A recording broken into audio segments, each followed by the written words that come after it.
participants in the conference. The recording has started. Please note that your storage is almost full. Please log in and delete recordings or purchase more storage from your account. All participants are muted, and they can unmute themselves.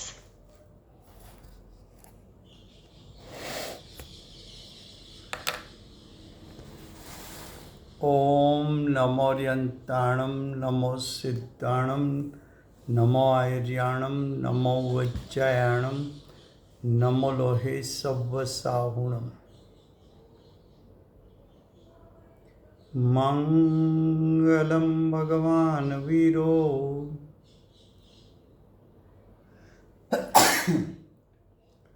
मंगलं गौतमो गणी मंगलं कुन्दकुन्दार्यो जैनधर्मोऽस्तु मंगलम्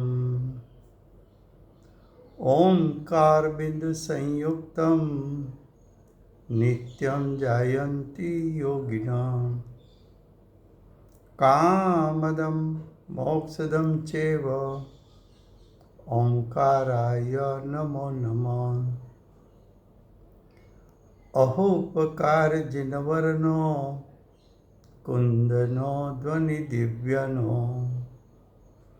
gene कुंद ध्वनि आप्या अहो आ गुरु कहाननो तुच्छ ज्ञान ध्यान no रंग अमया दर्श रहो ओ शिव पद तकत जसंग माता हाथ करो।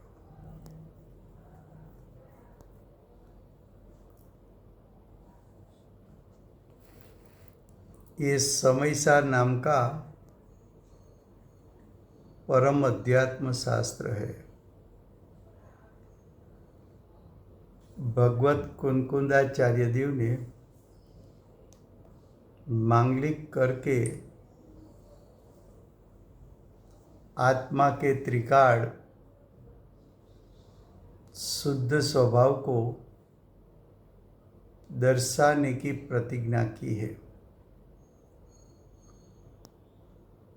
आत्मा का त्रिकाल शुद्ध स्वभाव आचार्य भगवान ने क्यों दिखाया?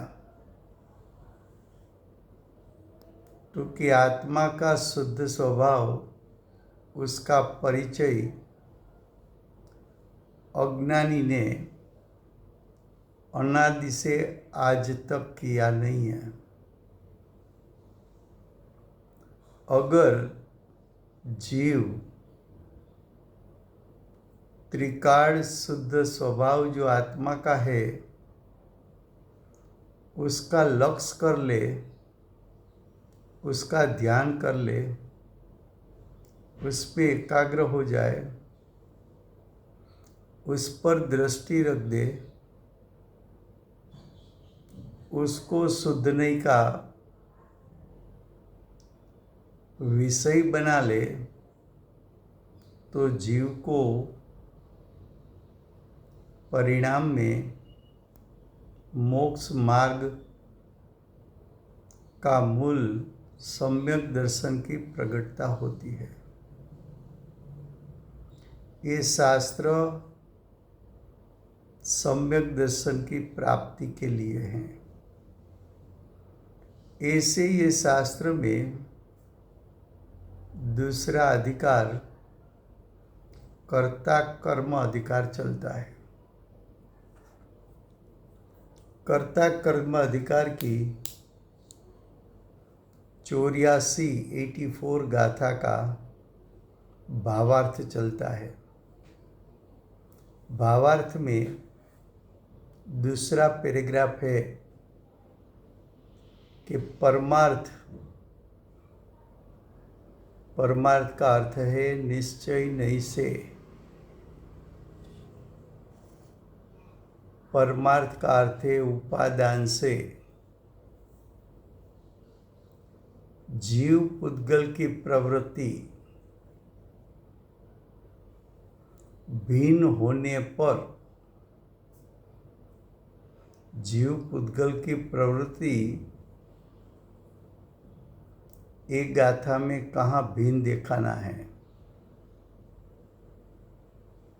जीव पुद्गल की प्रवृत्ति तो अनादि से अनंत काल भिन्न रहती है, लेकिन इस गाथा का विषय है कि जीव पुद्गल जब निमित्त नैमित्तिक संबंध में आते हैं तभी भी जीव और पुद्गल दोनों की प्रवृत्ति भिन्न भिन्न होती है। जीव पुद्गल के बीच में संबंध कैसा है, तो कि एक निमित्त नैमित्तिक संबंध ऐसा है कि कर्म का उदय आना और जीव की सत्ता में विभाव होना, ऐसा एक संबंध। दूसरा संबंध है जीव की सत्ता में मोह राग द्वेष की उत्पत्ति होना, उस समय कार्मण वर्गणा का कर्म रूप परिणमन होना। ऐसी दो प्रवृत्ति, दोनों प्रवृत्ति है तो निमित्त नैमित्तिक संबंध। कर्म का उदय आना वो निमित्त,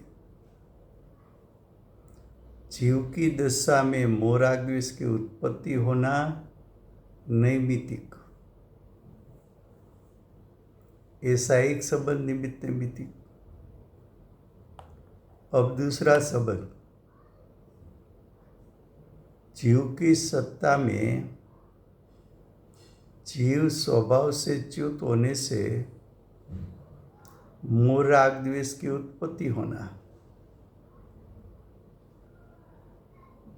तो जब जीव की सत्ता में मोह राग द्वेष की उत्पत्ति दिखने में आई तब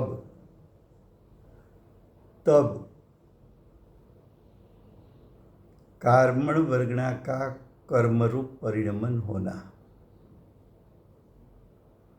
तो जीव का मोह राग द्वेष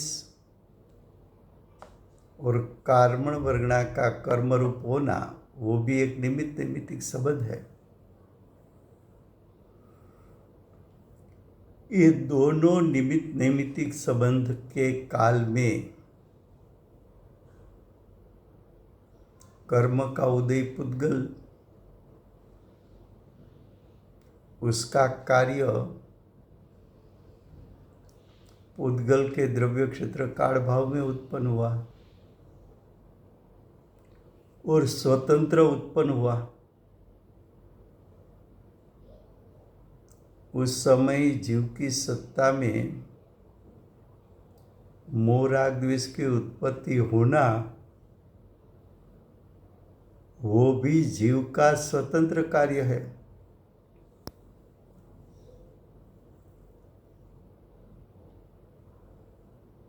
और उसी समय कार्मण वर्गणा का कर्मरूप परिणमन होना वो भी कार्मण वर्गणा का कर्मरूप परिणमन होना वो कार्मण वर्गणा का स्वतंत्र कार्य है।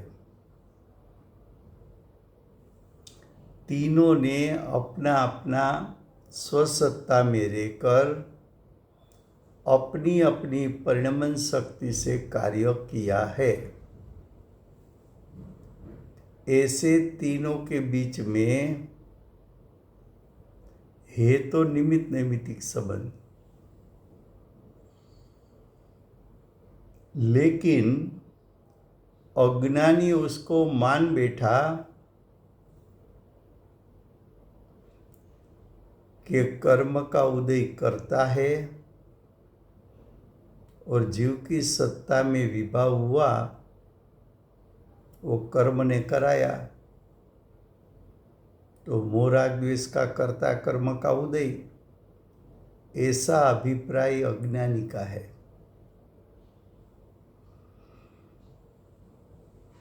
अज्ञानी का दूसरा अभिप्राय है कि जीव की सत्ता में मोह राग द्वेष हुआ, इसलिए कार्मण वर्गणा कर्म रूप परिणमित हुई। तो जीव का मोह राग द्वेष कर्ता कार्मण वर्गणा का कर्म रूप होना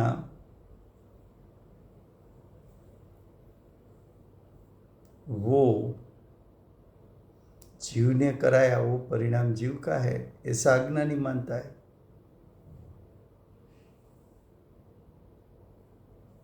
तो अज्ञानी ने निमित्त नैमित्तिक संबंध को कर्ता कर्म संबंध मान लिया। ये अज्ञानी की गलती है। ये गलती कब छूटेगी? तो कि अज्ञानी को वेद ज्ञान जब होता है तब ये गलती छूटती है। कर्म का उदयी उद्गल द्रव्य है, उसका द्रव्य क्षेत्र काढ़ भाव जीव की सत्ता में उत्पन्न हुए मोह राग द्वेष, तो जीव का द्रव्य क्षेत्र काढ़ भाव कर्म के उदय के द्रव्य क्षेत्र काढ़ भाव से भिन्न है। ऐसे दोनों द्रव्य क्षेत्र काढ़ भाव से भिन्न है, ऐसा जब वेद ज्ञान होता है तब, ऐसा पृथकत्व रूप का वेद ज्ञान होता है तब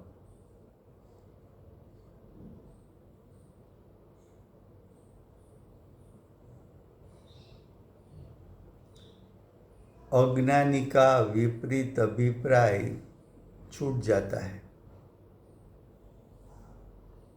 अज्ञानी निमित्त नैमित्तिक संबंध को कर्ता कर्म मानकर बैठा था,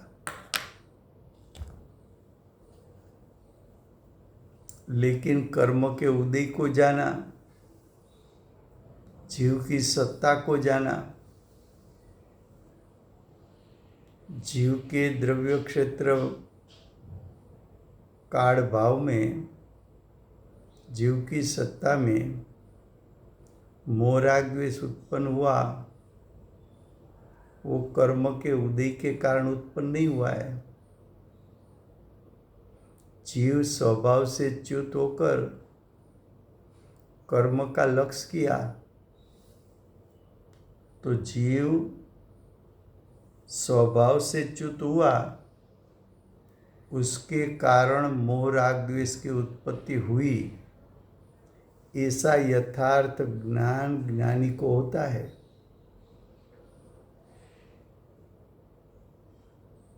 और कर्म का उदय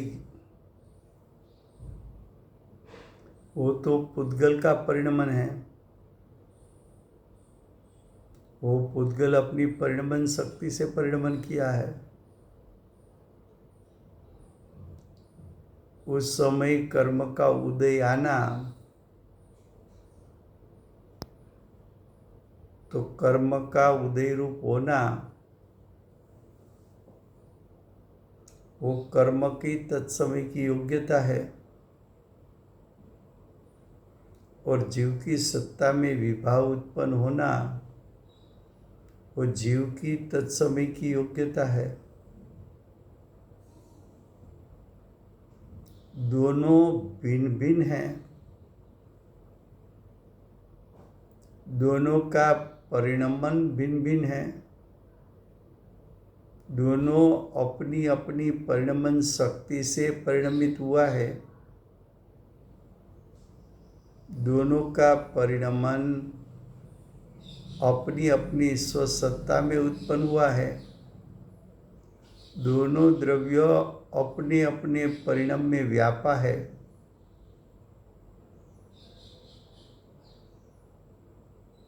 ऐसा जब भेदरूप श्रद्धान और ज्ञान होता है तब जीव को सम्यक दर्शन की प्राप्ति होती है। फिर से गुजराती में क्या कहा?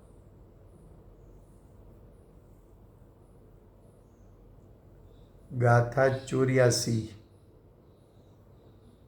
84 એમના ભાવાર્થનો બીજો પેરેગ્રાફ, બીજા પેરેગ્રાફમાં કહ્યું છે પરમાર્થે, પરમાર્થનો અર્થ છે ઉપાદાનથી અથવા નિશ્ચયથી અથવા નિશ્ચય નહીંથી જીવ પૂતગલની પ્રવૃત્તિ ભિન્ન ભિન્ન હોવા છતાં જ્યાં સુધી ભેદ જ્ઞાન ન હોય, ભેદ જ્ઞાન કોને નથી? અજ્ઞાનીને.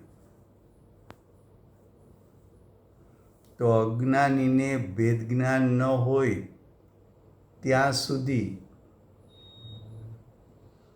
બહારથી તેમની એટલે જીવ પૂતગલની પ્રવૃત્તિને એક જેવી દેખાય છે નહીં.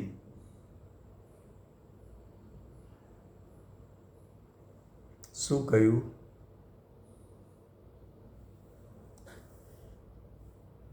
જીવ પૂતગલની કઈ પ્રવૃત્તિ લેવી?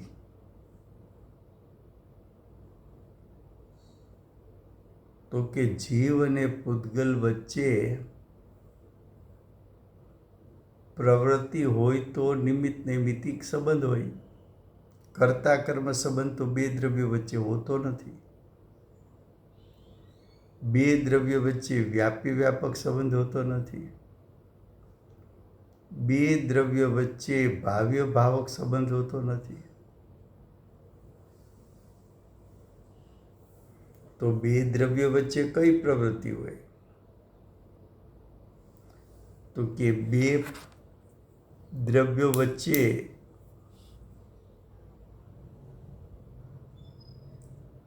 નિમિત્ત નૈમિત્તિક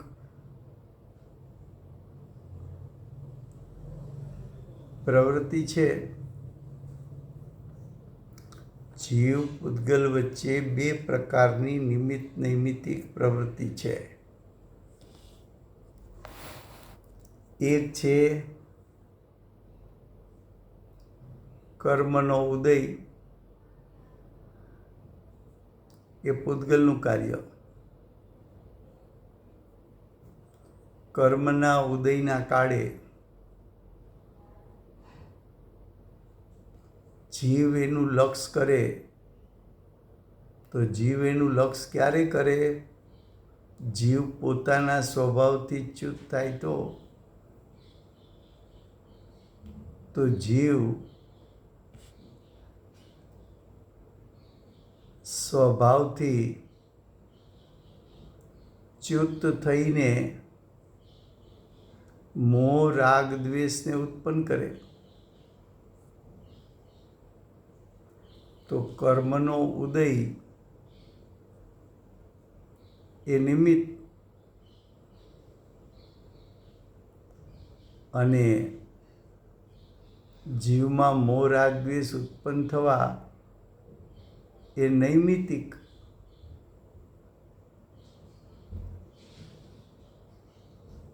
તો નિમિત્ત નૈમિત્તિક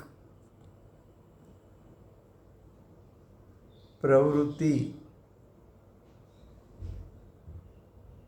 બે દ્રવ્યો વચ્ચે જોવા મળે. આવી પ્રવૃત્તિ જોવા મળી ત્યારે અજ્ઞાની એને કરતા કર્મ માની બેઠો છે નહીં.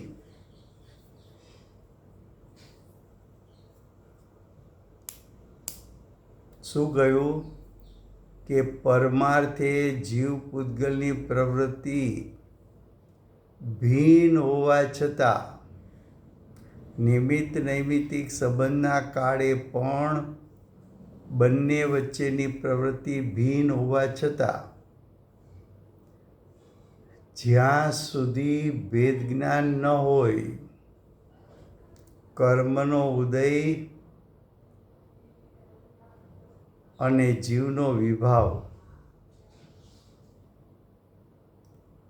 બંનેનું ભિન્ન ભિન્ન પરિણમન છે. બંને ભિન્ન ભિન્ન પરિણમનમાં કર્મનો ઉદય એ પૂતગલનું પરિણમન છે અને મોહ રાગ દ્વેષ જીવનું પરિણમન છે. બંને દ્રવ્યોએ પોતાનું પરિણમન પોતાની સ્વસત્તામાં ઉત્પન્ન કર્યું છે. એવી ભિન્નતાનું યથાર્થ જ્ઞાન અજ્ઞાનીને નથી.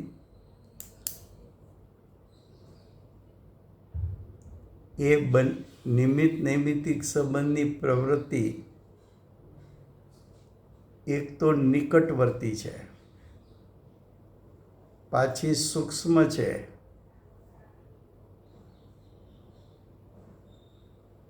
તે સમયે જીવની જાગૃતિનો અભાવ છે. જાગૃતિનો અભાવ છે એટલે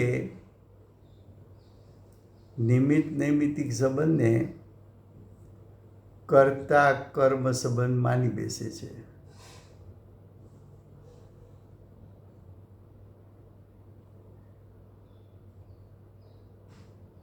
તો હવે જ્ઞાની એમ કહે છે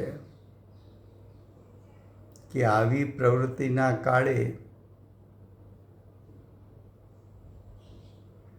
જીવનો ઉપયોગ ઉત્પન્ન થતાની સાથે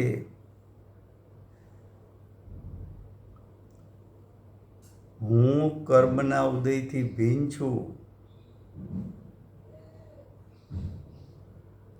અને કર્મનું લક્ષ છોડીને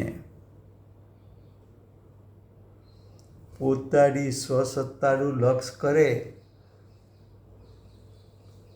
તો એમને પોતાની પર્યાયમાં જ્ઞાયક દ્રષ્ટિમાં આવવાથી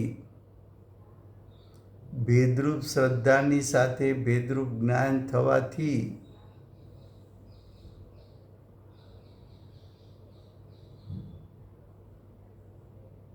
કરતા કર્મપણું માનતો તો એવો વિપરીત અભિપ્રાય છૂટી જાય છે.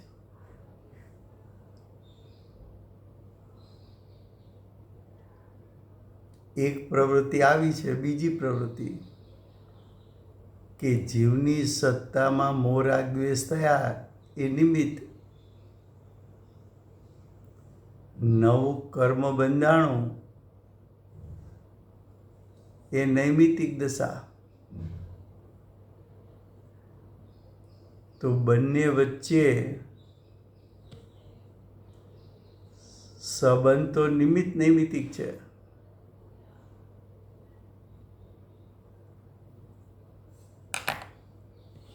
બંને વચ્ચે સંબંધ તો નિમિત્ત નૈમિત્તિક છે.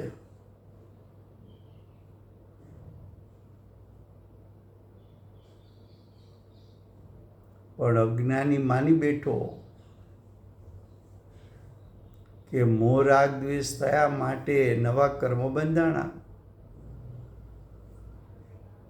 તો મોહ રાગ દ્વેષે નવા કર્મ બાંધ્યા તો જીવના પરિણામ કરતા અને કારમણ વર્ગણાનું કર્મ રૂપે થવું એ જીવે એ પરિણામને ઉત્પન્ન કર્યા માટે જીવ એનો કરતા. આવું અજ્ઞાની માને છે. એવા કાળે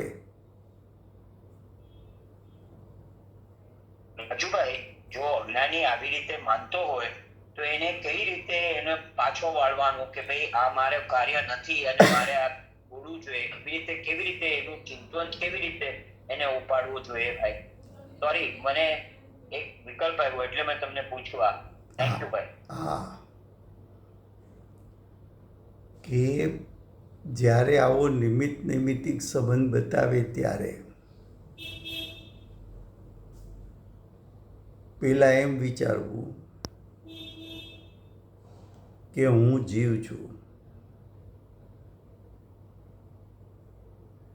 અને કર્મના ઉદય એ તો પૂતગલ છે. તો બે દ્રવ્ય તો જુદા જ છે. સ્થૂળતાથી વિચારે તો જીવ ચેતન દ્રવ્ય છે, કર્મ અચેતન દ્રવ્ય છે. તો ચેતન અચેતનનું કાર્ય કરે કેમ? આવું વિચારવું એ સવિકલ્પ વિજ્ઞાન છે. હવે જીવ દ્રવ્ય છે એ પરને કારણે પરિણમે કે પોતાની પરિણમન શક્તિથી પરિણમે? હવે જો જીવ પોતાની પરિણમન શક્તિથી પરિણમે તો પૂતગલ પરને કારણે પરિણમે કે પોતાની પરિણમન શક્તિથી પરિણમે? તો કે જીવ જીવની પરિણમન શક્તિથી પરિણમે, પૂતગલ પૂતગલની પરિણમન શક્તિથી પરિણમે.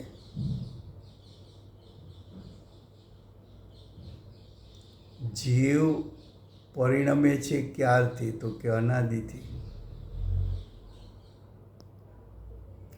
ક્યાં સુધી પરિણમશે? તો કે અનંતકાળ. તો જીવ પરિણમે છે અનાદિથી અનંતકાળ. તો પોતાના પરિણામ જે ઉત્પન્ન થાય છે એ પોતામાંથી આવે છે કે પરમાંથી આવે છે? તો કે આવે છે તો પોતામાંથી. તારા પરિણામ તારામાંથી આવે તો પૂતગલ પણ અનાદિથી અનંતકાળ પરિણમે છે. એના પરિણામ એનામાંથી આવે કે જીવમાંથી આવે?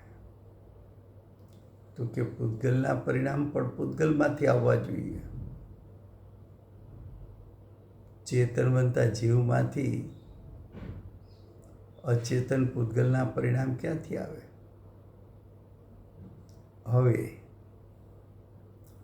મારું પરિણમન મારી સ્વસત્તામાં થાય છે અને મને એનું વેદન પણ થાય છે. મને મોહ, ક્રોધ, માન, માયા, લોભરૂપ પરિણમન થયું કે મોહ, રાગ, દ્વેષ રૂપે થયું, તો એ પરિણમન મારી સત્તામાં થાય છે અને એની આકુળતાનું વેદન પણ મને થાય છે. હવે મારું પરિણમન મારી સત્તામાં થતું હોય તો પૂતગલનું પરિણમન પણ પોતાની સત્તામાં થવું જોઈએ.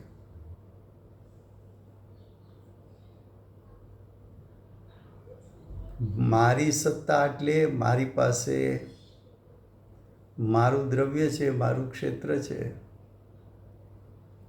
મારો પોતાનો પરિણમવાનો સ્વકાળ છે.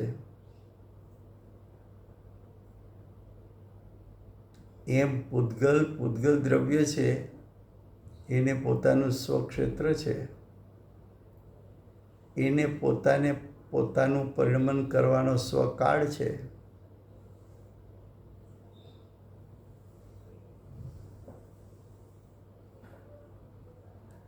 તો એનો અર્થ એમ થયો કે બંને દ્રવ્ય છે તો ભિન્ન ભિન્ન. એનો અર્થ એ થયો કે બંને દ્રવ્ય પરિણમે છે એ પોતપોતાની સ્વશક્તિથી. બંને પરિણમે છે પોતપોતાની સ્વસત્તામાં. બંનેના પરિણામ આવે છે પોતપોતાની સ્વસત્તામાં.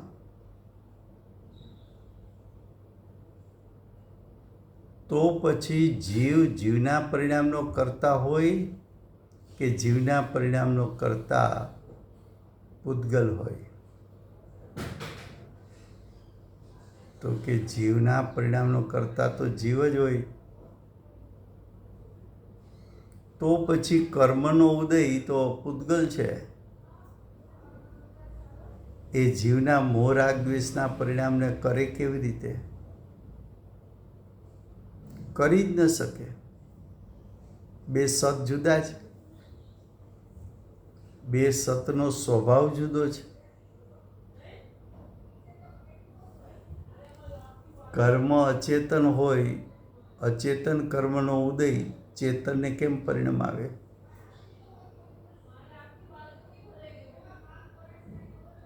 તારા આત્મામાં અનંત ગુણ છે,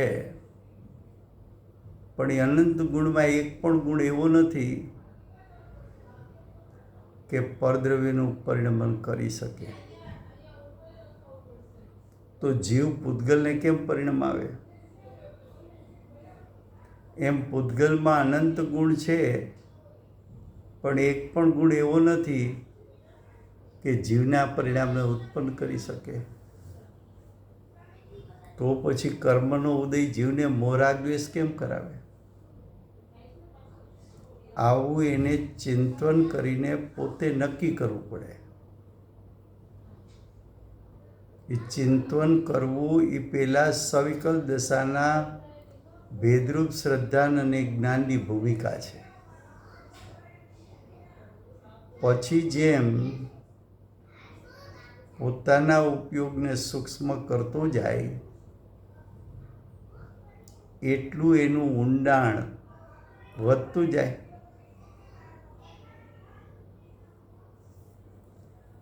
સમજાય છે? હાજી, બહુ સારી રીતે તમે સમજાવ્યું. એક્સપ્લેનેટ રાજભાઈ, પણ એમાં બી વિકલ્પ જ આવે ને. હું એમ કહું કે હું રાગી નથી, દ્વેષી નથી, આ મારું પરિણામ મારું નથી, એ બી પ્રકારનો વિકલ્પ જ થયો ને ભાઈ. હા, એ વિકલ્પ આવ્યો, પણ એ વિકલ્પ ચેતન છે કે અચેતન? પાછું એ વિચારું તો કે વિકલ્પ ચેતન છે. ચેતન છે. અને વિકલ્પ એ ચેતન છે, કારણ કે એ મારો વિકલ્પ છે. હા, હવે મારી સત્તામાં વિકલ્પ ઉત્પન્ન થયો તો એનો કર્તા હું છું કે નથી? હું છું. હા, હવે વિકલ્પ જે થાય છે એ વિકલ્પ થઈ શકે એ પરિણામની, વર્તમાન પરિણામની યોગ્યતા છે. વિકલ્પ છે એ રાગ છે. પણ ત્રણેયકાળ રાગ કરવો એવો જીવનો સ્વભાવ નથી. હવે રાગ અને સ્વભાવ વચ્ચે ભેદ જ્ઞાન કર. પહેલાં તે કર્મ વચ્ચે કર્યું, જીવ અને કર્મ વચ્ચે.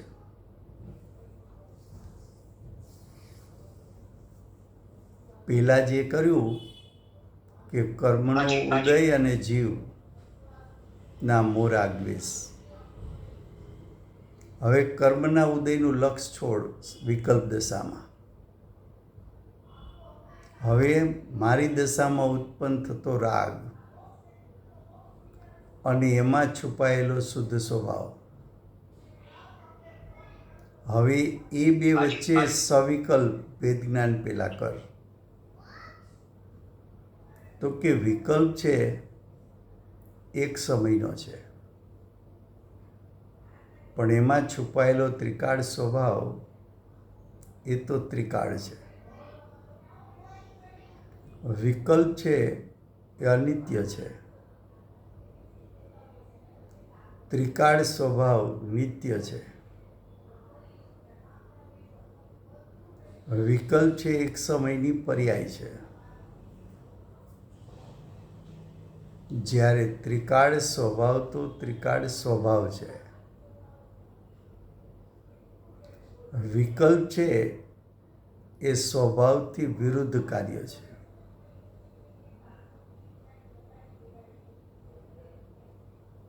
સ્વભાવ તો શુદ્ધ છે. હવે આ વિકલ્પનું વેદન એ તો દુઃખદાયક છે, પણ મારો આત્મ સ્વભાવ તો ત્રિકાળ સુખદાયક છે. આ વિકલ્પ છે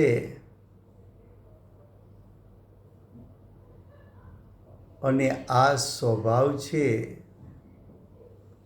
એવું જાણ્યું કોને? તો કે જ્ઞાને. જ્ઞાન કેવું છે? તો કે સ્વપર પ્રકાશક છે. સ્વપર પ્રકાશક છે તો જ્ઞાન વિકલ્પને પણ જાણી શકે અને આત્માના શુદ્ધ સ્વભાવને પણ જાણી શકે. મારું જ્ઞાન એકાંત વિકલ્પને જાણવા જાય છે, પણ મારું જ્ઞાન સ્વભાવને જાણવા જતું નથી. આમ કેમ? તો કે મને વિકલ્પનો મહિમા છે, જ્ઞાયક સ્વભાવનો મહિમા નથી. માટે મારું જ્ઞાન જ્ઞાયક સ્વભાવ તરફ ખેંચાતું નથી. મારું જ્ઞાન જ્ઞાયક તરફ વાળવું હોય તો કેમ વળે? તો કે જ્ઞાયકની રુચિ થાય તો ઉપયોગ પલટે. જ્ઞાયક સ્વભાવની રુચિ થાય તો મારો ઉપયોગ વિકલ્પમાંથી છૂટીને જ્ઞાયક સ્વભાવ સન્મુખ થાય. તો હવે જ્ઞાયકનો મહિમા વધારવા શું કરવું? તો કે હવે આ વિકલ્પ છે, આ વિકલ્પ છે એવો વિકલ્પનો વિકલ્પ છોડ. હવે જ્ઞાયક સ્વભાવનો મહિમા કર. પણ જ્ઞાયક સ્વભાવનો મહિમા કરતી વખતે એ ભાવને તું છોડી દે કે જ્ઞાયક સ્વભાવનું ચિંતન કરવું એ પણ વિકલ્પ છે, એવું લક્ષ છોડી દે. તારી વર્તમાન ઉત્પન્ન થતી પર્યાયને જ્ઞાયક સ્વભાવનો સહજ મહિમા કરવા દે. જ્ઞાયક સ્વભાવનો મહિમા, એનો વેગ કેમ વધે એના માટે તારા પરિણામનું નિરીક્ષણ કર.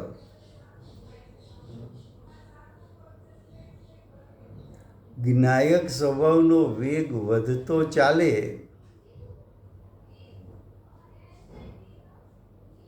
એ વધતો વધતો એક સમય એવો આવશે કે જ્ઞાયક સ્વભાવનો મહિમા કરતી પર્યાય પોતે ગૌણ થઈ જશે અને જ્ઞાયક સ્વભાવ ગ્રહાઈ જશે.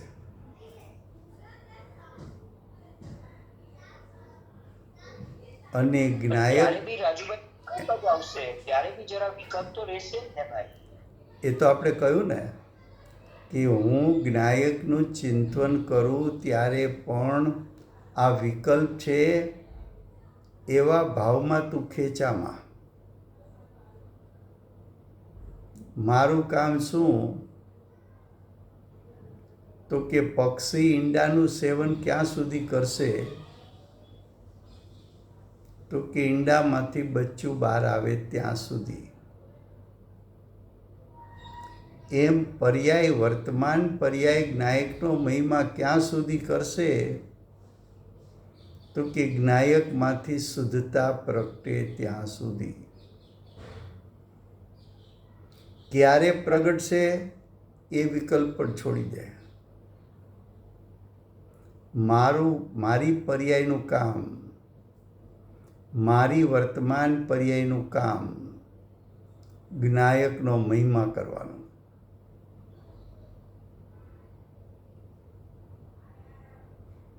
ક્યાં સુધી? તો કે પર્યાય અને જ્ઞાયક એકમેક ન થઈ જાય ત્યાં સુધી. એકમેક થઈ જાય એટલે શું? કે મારી વર્તમાન પર્યાય જ્ઞાયકને દ્રષ્ટિમાં લેતા આ જ્ઞાયકમાં તો સિદ્ધ પરમાત્મા જેટલું શક્તિરૂપ સામર્થ્ય છે એવો વર્તમાન પર્યાય અહેસાસ કરે, એવી વર્તમાન પર્યાય જ્ઞાયકની પ્રતીતિ કરે, ત્યાં સુધી તું જ્ઞાયકનો મહિમા કરતો રહે. એમ કેમ? તો કે જ્યારે પ્રગટાવ ત્યારે જ્ઞાયકમાંથી જ પ્રગટશે, અને જ્યારે પ્રગટાવ ત્યારે પર્યાય જ્યાં સુધી જ્ઞાયક સ્વભાવનું સેવન નહીં કરે ત્યાં સુધી પર્યાયમાં સમ્યક દર્શન જ્ઞાન ચારિત્ર પ્રગટતું નથી. આમ કેમ? તો કે આ જ વિધિને રીત છે, અને એ વિધિને રીત એક જ છે, એક કરતાં અનેક નથી. ખ્યાલ આવે છે? બહુ જ સુંદર હતું ભાઈ. Thank you very very much. બહુ જ સુંદર હતું. તો કે છે અહીંયા શું કે છે? પરમાર્થે એટલે કે ઉપાદાનથી, નિશ્ચયથી તું ચિંતન કર કે આ નિમિત્ત નૈમિત્તિક સંબંધના કાળે પણ ઉદયમાં આવતું પૂતગલ, જીવમાં ઉત્પન્ન થતો વિભાવ અને નવું બંધાતું કર્મ એવું પૂતગલ. તો કર્મનો ઉદય પૂતગલ, વિભાવ એ જીવ, અને નવું કર્મ એ પણ પૂતગલ.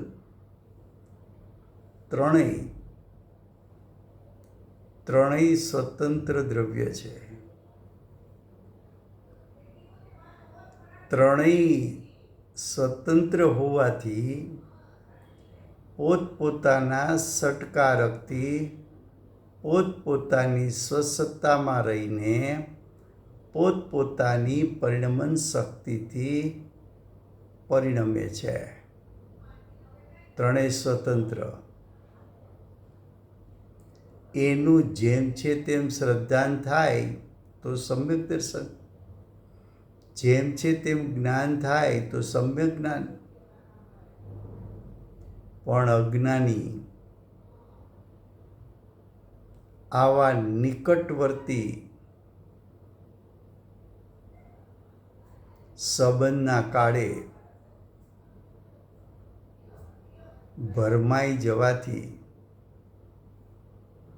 કર્મનો ઉદય જીવના વિભાવનું કરતા છે, અને જીવનો વિભાવ નવા કર્મ બાંધવાનો કરતા છે. આવી ભૂલ અજ્ઞાની કરે છે. આવી ભૂલ ટળે ક્યારે? તેનો જવાબ આપ્યો કે ભેદ જ્ઞાન કરે ત્યારે. ભેદ જ્ઞાન ન હોય ત્યાં સુધી ભૂલમાં છે. ભૂલ થવાની શક્યતા છે ને ભૂલ થાય છે. જેમ અંધારામાં ઝાડ ઉપર દોરડું પડ્યું હોય, जैसा पेड़ पर रस्सी पड़ा हो और आंधी आए तो रस्सी का फफड़ाट अंधेरे में सर्प जैसा लगे, तो वहाँ गलती होने की शक्यता थी। वहाँ से भागा कि तो सर्प है। ऐसी तरह निमित्त नैमित्तिक संबंध के काल में अज्ञानी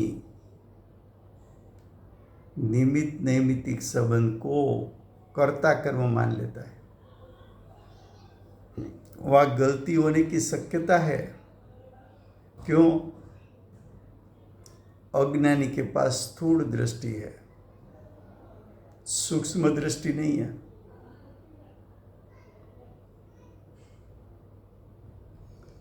इसलिए क्या बताया फिर से,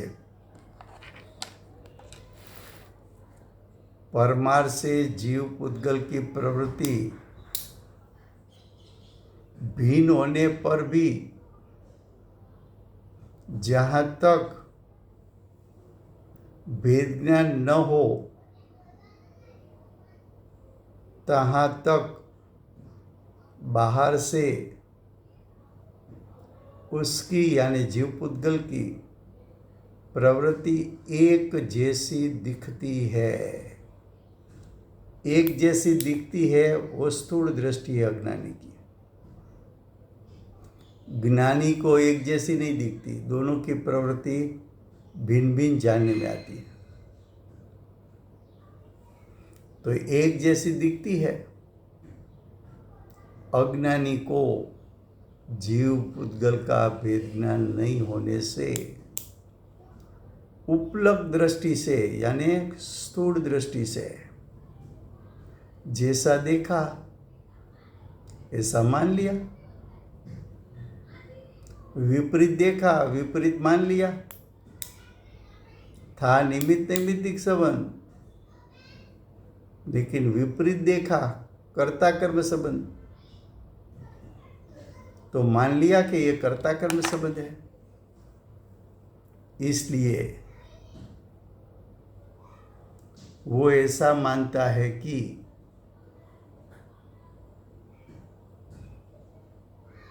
वो यानी अज्ञानी ऐसा मानता है, उसका अर्थ विपरीत मानता है कि जीव पुद्गल कर्म का करता है। जीव के विभाव के कारण नया कर्म का बंध हुआ, ऐसा अज्ञानी ने माना। और अज्ञानी ने माना कि कर्म का भोगटा भी मुझे करने का है, उसका फल आएगा तो उसका भोगटा मैं करूँगा।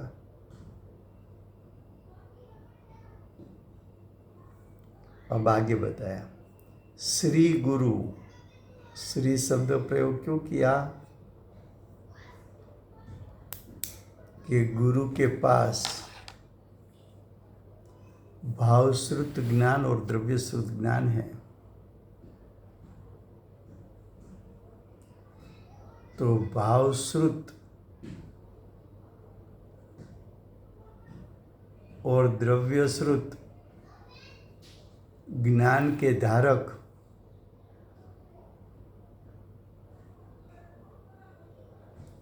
गुरु भेद ज्ञान करा के, ज्ञानी गुरु ने तो अनुभूति के काल में निर्विकल्प दशा में आत्मा का स्वरूप जैसा है वैसा जाना।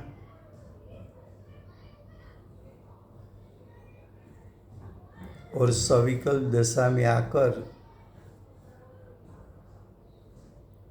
आत्मा का स्वरूप बताया वाणी के द्वारा।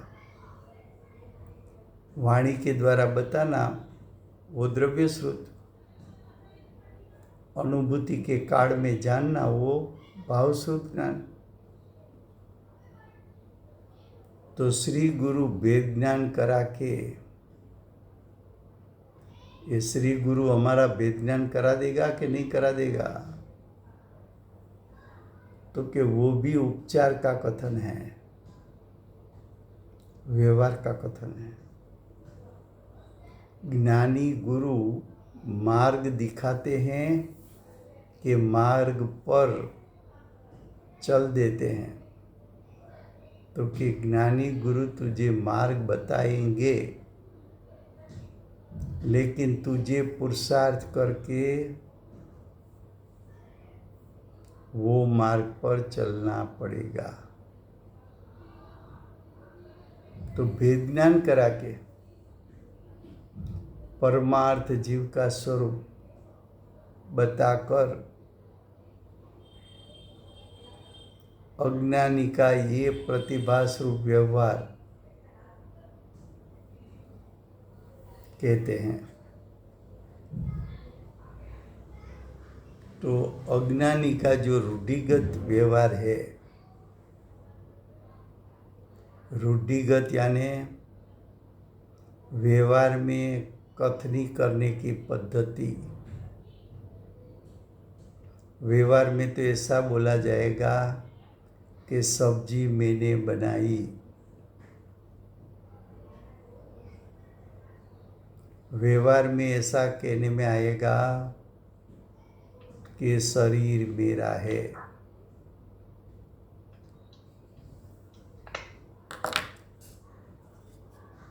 तो ये हुआ भावार्थ। अब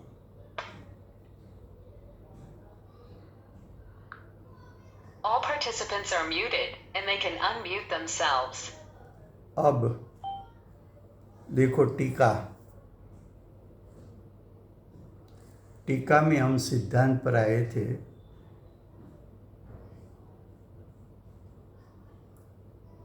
सिक्स लाइन है, उसी प्रकार अंदर में व्याप्य व्यापक भाव से पुद्गल द्रव्य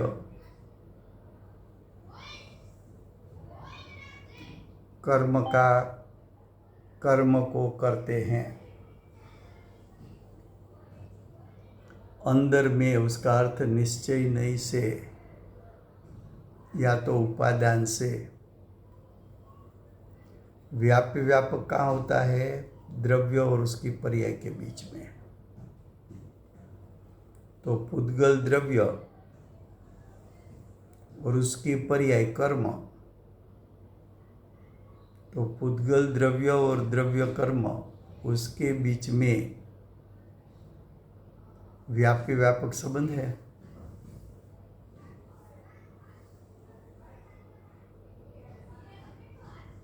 और भाव्य भावक भाव से पुद्गल द्रव्य ही कर्म का भोक्ता है।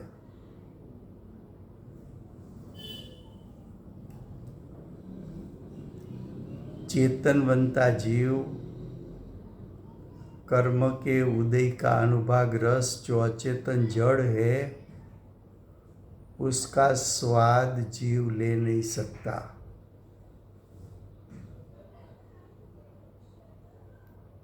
तो पुद्गल द्रव्य स्वयं के परिणाम का कर्ता और स्वयं के परिणाम का भोक्ता है। पहले बता चुके हैं, जहाँ व्याप्य व्यापक संबंध है वहाँ कर्ता कर्म संबंध है, वहाँ भोक्ता भोग्य संबंध है। तो पुद्गल द्रव्य को कर्म के साथ व्याप्य व्यापक संबंध है, इसलिए पुद्गल द्रव्य द्रव्य कर्म का कर्ता है और पुद्गल द्रव्य ही द्रव्य कर्म का भोक्ता है। अभागे, फिर भी बाहर में, बाहर का अर्थ है निमित्त नैमित्तिक संबंध में, व्याप्य व्यापक भाव के अज्ञान के कारण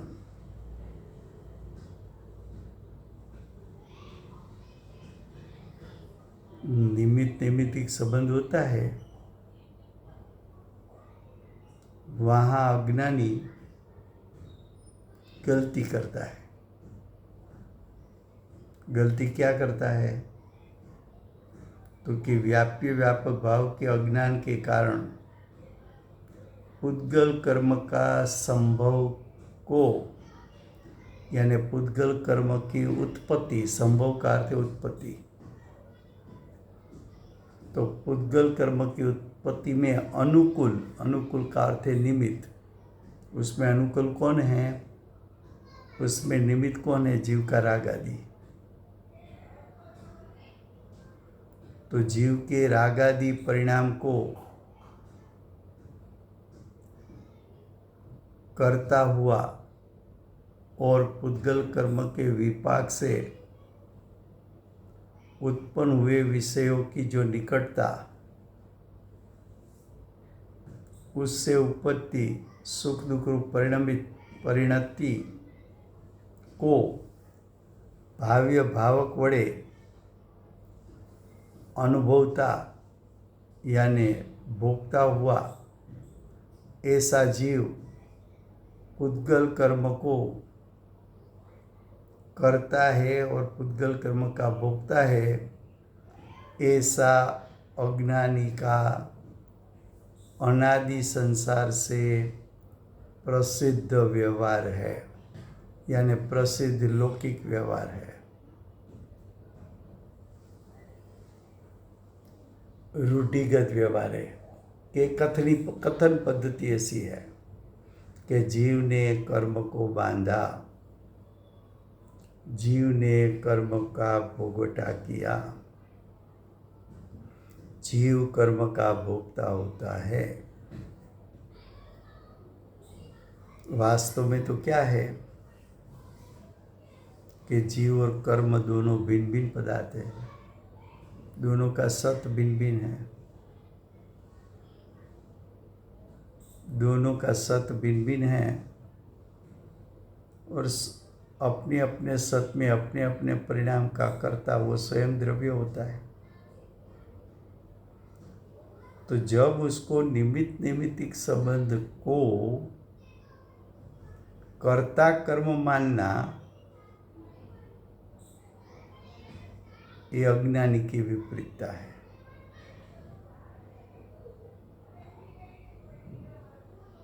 ये जो विपरीतता है वो छूटेगी कब? तो कि जीव पुद्गल के बीच में जीव को वेद ज्ञान हो जाए, तब ये प्रवृत्ति छूटती है।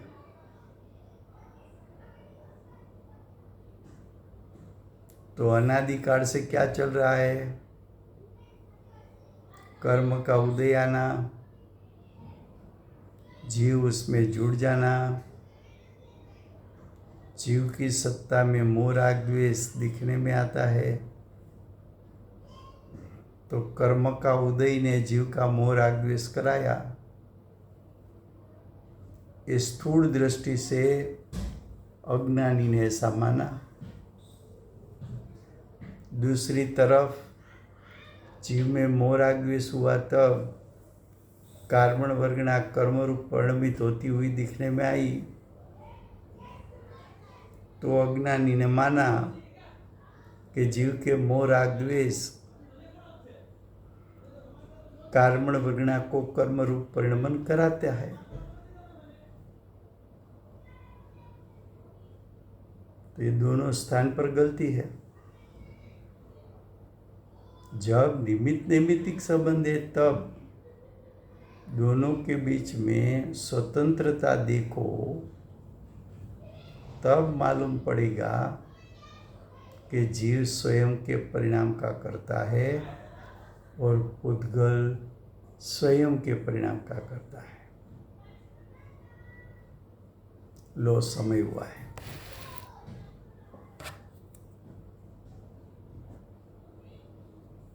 વર્તમાન ચોવીસીના આખરી તીર્થંકર બાલ બ્રહ્મચારી મહાવીર ભગવાનનો જય હો. મહાવીર ક્ષેત્રે બિરાજતા પ્રથમ તીર્થંકર ધર્મ ધુરંધર અનંત ચતુષ્ટયના તારક દિવ્યત્વનીના દાતાર શાસન ઉપકારી શ્રી સિમંદર ભગવાનનો જય હો. કડીકાળ સર્વજ્ઞ કેવળ જ્ઞાનની તળેટીમાં બેઠેલા મહાસમર્થ આચાર્ય ભગવત શ્રી કુંદકુંદાચાર્ય દેવનો જય હો.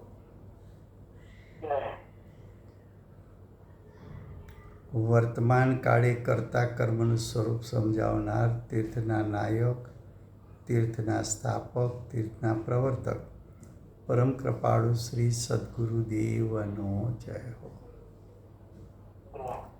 પૂજ્ય ગુરુદેવના ભૂત વર્તમાન ભાવિ ભવોનો મહિમા બતાવનાર સ્વાનુભવયુક્ત જાતિસ્મરણ જ્ઞાનયુક્ત પ્રશમૂર્તિ ભગવતી માતનો જય હો.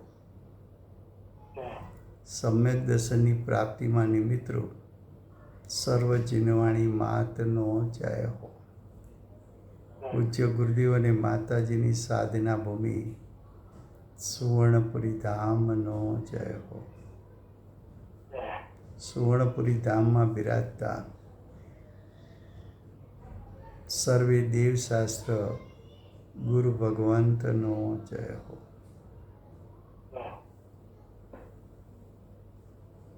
વર્તમાન ગુરુ અને ભવિષ્યના તીર્થંકર શ્રી સૂર્યકીર્તિ ભગવાનનો જય હો.